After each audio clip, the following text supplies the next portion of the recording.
wazazi wenzangu wenye watoto, mtoto wako anajua biashara yako unaifanya vizuri, ulisha watoto wao kwenye vitu vyao mapema, biashara, miradi unaoinvest in, lakini watoto wako hawajui, lakini hukuwahi kumshirikisha, utanishukuru baadaye. Shosti, tusemezane. Haya, wazazi wenzangu wenye watoto, mtoto wako anajua biashara yako unaifanya vizuri, anajua kazi yako, anaweza kusema vizuri kwa unazifu kitu unachokifanya.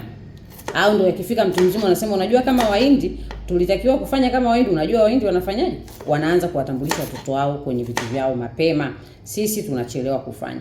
Tumefanya kazi kwenye makampuni na hao race tofauti. Sawa, nimetumia Wahindi kwa sababu most of the time the reference tunaoitumia. Sawa, lakini kwa nini wanafanya hivyo? Kwa sababu wao wana introduce biashara, wana kazi wanazozifanya kwa watoto wao step by steps. Ndio inaweza ikawa sio kila kitu kutokana na umri, na yule mtoto anakuja anakuwa reliable kufanya hivyo vitu. Sawa, kwa sababu anakuwa amekuwa mastered na hivyo vitu. Japo na wao wana vitu vyao pia. Sio kwamba kila mtoto naye anaenda kwenye the same path ambayo ameambiwa, lakini most of the time wana protect kilicho chao. Kwa nini? Kwa sababu hawawi wa binafsi. Most of the time sisi tunafanya kazi lakini hatushirikishi watoto wetu. Kwa nini? Kwa sababu tunaamini sio kazi ambazo tunataka watoto wetu wawe, kwamba ni survival mode.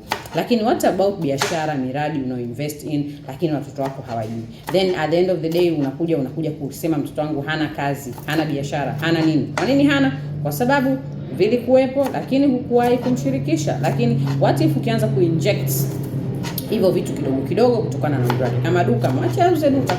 Holiday, mfundishe mahesabu, fanyaje? Tunakimbilia kuwapeleka tuition na nini. I'm not blaming you, lakini hatuwapi muda wa kuwapa, hatuwapi muda wa kuwapa muda wa kujua vitu tunavyovifanya kiufasaha kabisa. Yaani hatuwapi huo muda wa kujua. Na kwa sababu hatuwapi huo muda, hawajifunzi.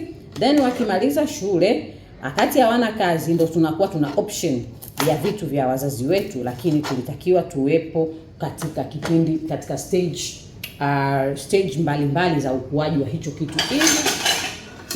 Tulitakiwa kuwepo kwenye stage mbalimbali za ukuaji wa hicho kitu ili tuweze kujua biashara zao na tuweze kuziendeleza. Kwa hiyo kama una watoto ambao ni wadogo na wewe una miradi yako, start talking about it with them. Sawa, kuna watu wanasemaga Mungu anawatumia watoto kuongea nao. Talk about them.